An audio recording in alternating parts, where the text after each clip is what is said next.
Bismillahirrahmanirrahim. Alhamdulillahirabbil alamin. Arrahmanirrahim. Maliki yaumiddin. Allahumma shalli wa sallim wa barik ala sayyidina Muhammad wa ala ali sayyidina Muhammad. Assalamualaikum warahmatullahi wabarakatuh. Lur, balik lagi nih di channel Kikih Punya Cerita. Pembukaannya kok Al-Fatihahnya nggak diterusin masih gih, nggak kepanjangan. Di dalam Al-Fatihah lur ada satu potongan ayat yang kalau kita bener-bener mengamalkan satu potongan ayat itu berkah tenan lur, uripmu lur. Iya karena butuh, iya karena stain itu loh. Jadi yo diusahakan lur ketika membaca, pas kan kita kan kalau ketika sholat kan Al-Fatihah pasti wajib loh lur. Iya karena butuh, iya karena stain gitu loh, masih ada itu ya. Yuk diusahakan meresapi karena ya Allah, hanya kepadamu lah hambamu ini memohon ya Allah, hambamu ini meminta ya Allah, dan hanya kepadamu lah hambamu ini menyembah ya Allah. Itu kayak semacam awak dewe iki dil-dilan gitu loh, kayak semacam awak kita itu dil-dilan sama Gusti Allah.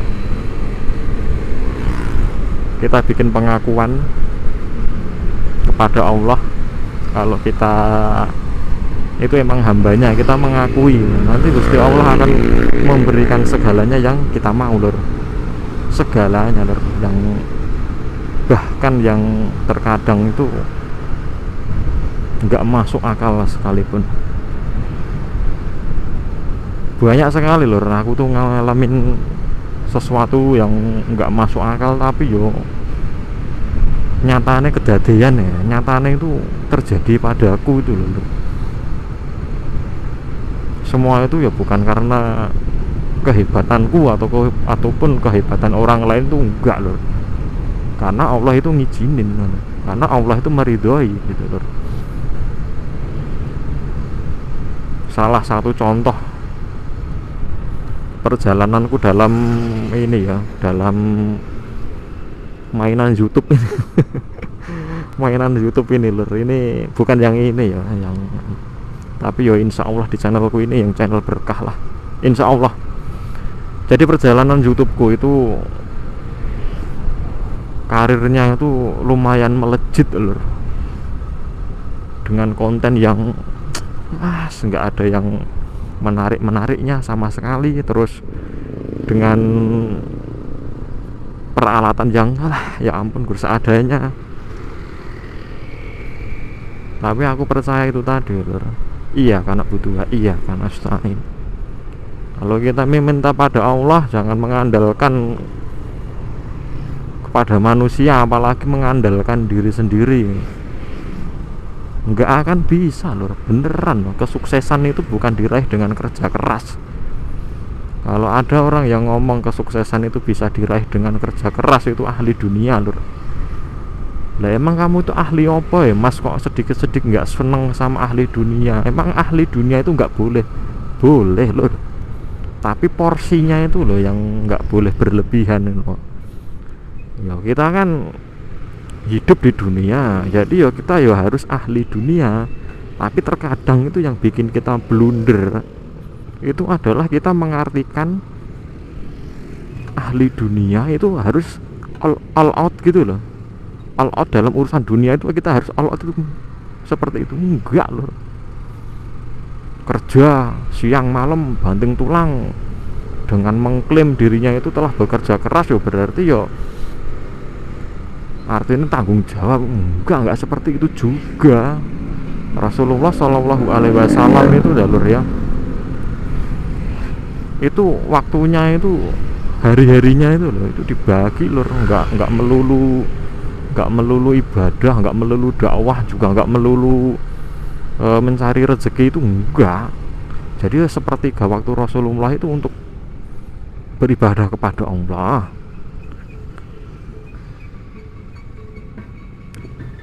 Terus sepertiganya lagi waktunya itu dipergunakan untuk keluarganya lur.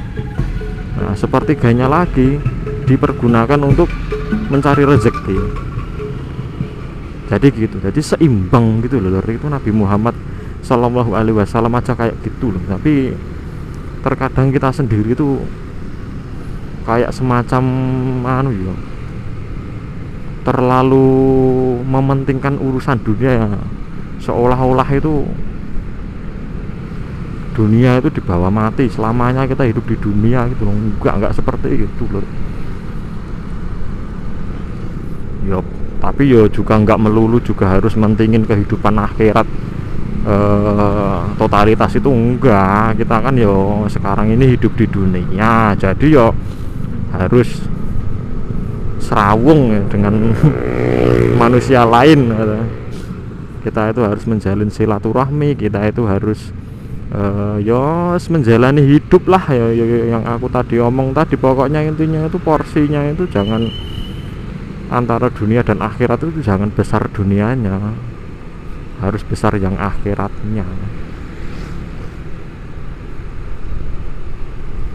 Terkadang yo emang nggak masuk akal kok Lur, terkadang itu emang nggak masuk akal, tapi yo ya emang itu yang terjadi loh Lur. Ya mungkin ada beberapa orang yang menyangkal, yang masih menggunakan logikanya, emang nak misalnya berdoa itu bisa membuat kita kaya. Emang uang itu kalau kita rajin berdoa terus uang kita itu turun dari langit gitu?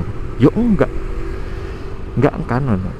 Para orang yang masih menggunakan logikanya pasti menyangkalnya dengan hal-hal yang seperti itu.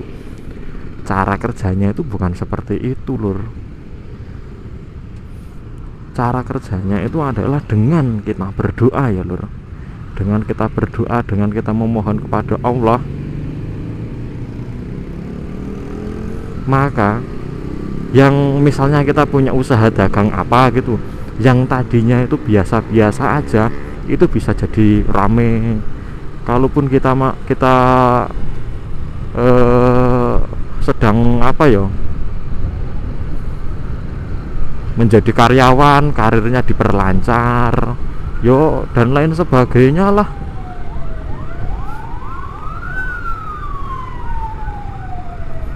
Dan lain sebagainya itulah ya, pokoknya itu sistemnya itu cara kerjanya seperti itu Lur. Jadi enggak kok berdoa turun dari langit gitu loh. Yo kita juga harus memaklumi yo,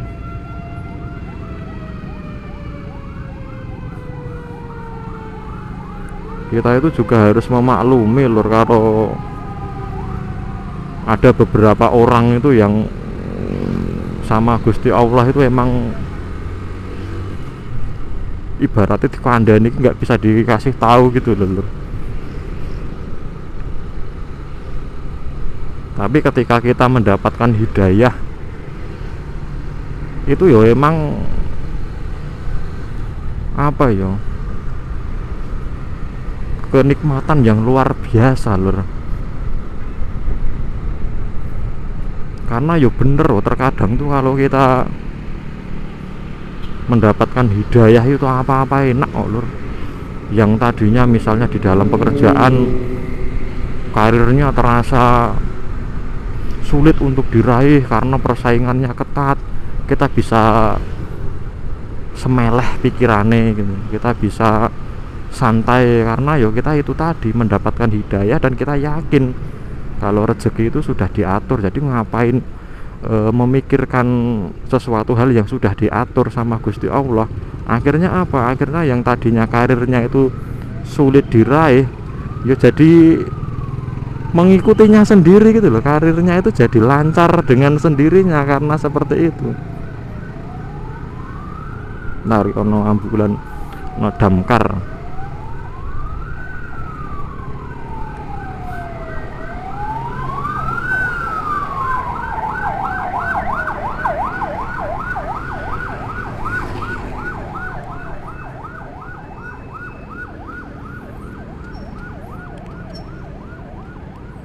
Karirnya diperlancar gitu Lur.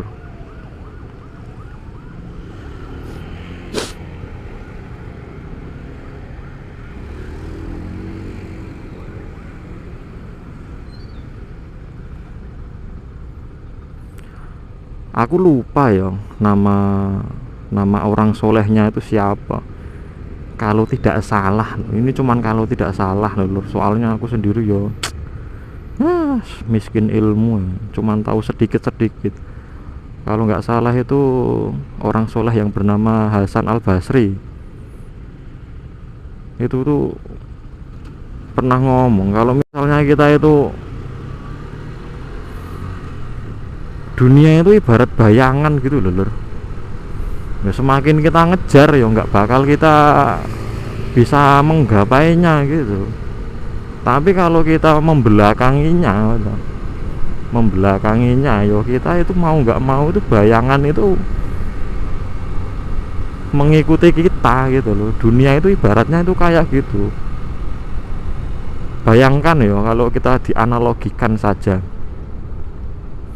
apakah mungkin lur kita ngejar bayangan?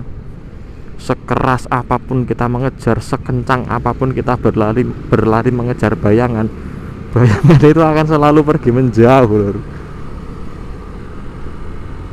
Kalau kita yo membelakangi bayangan ya kita yang lari ya. Nah, mau nggak mau kan bayangan itu sendiri yang jadi ngikutin kita. Itu perumpamaan dunia itu seperti itu, tapi yo dipraktekinnya sulit.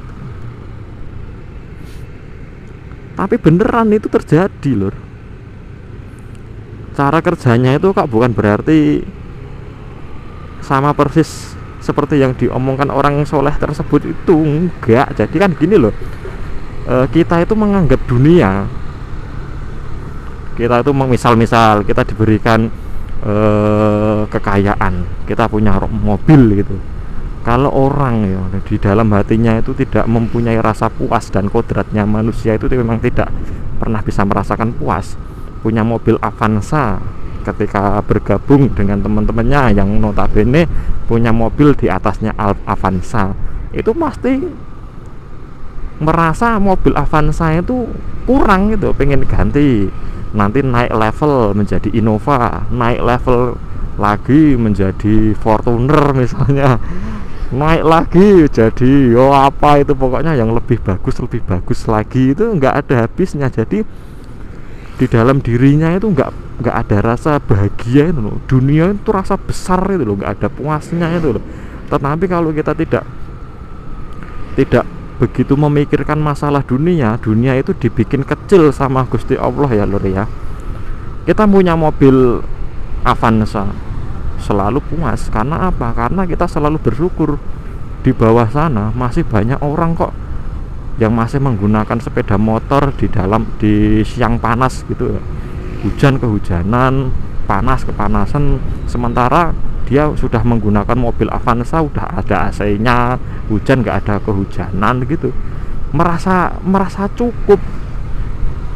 Jadi sama Gusti Allah itu hatinya itu urusan dunia itu diperkecil gitu, dihinakan itu lur. Hidupnya itu berkah, enak lur. Itu tadi penjabaran dari cuplikan dari salah satu ayat dari Al-Fatihah itu. Ihdinas syiratal maaf. Iya karena berdua, iya karena nasta'in. Coba deh kita resapi sama-sama deh. Dalam hati kita membaca ketika pas pada waktu ayat itu, iya karena abudu wa iya karena nasta'in, dihayati bener, dimasukkan ke dalam sanubari bener. Kita tuh nggak ada apa-apanya loh lur, kita itu kalau misalnya nggak Gusti Allah itu nggak nolong gitu.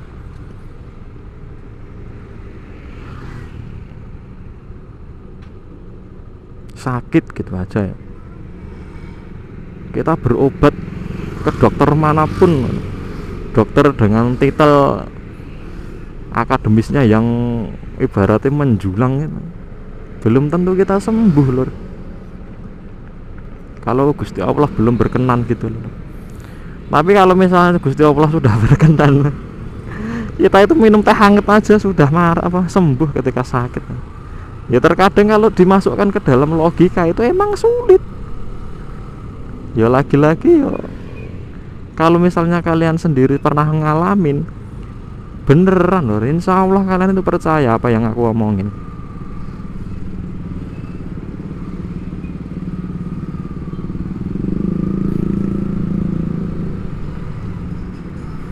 akan sembuh dengan sendirinya. Itu salah satu contoh penyakit saja.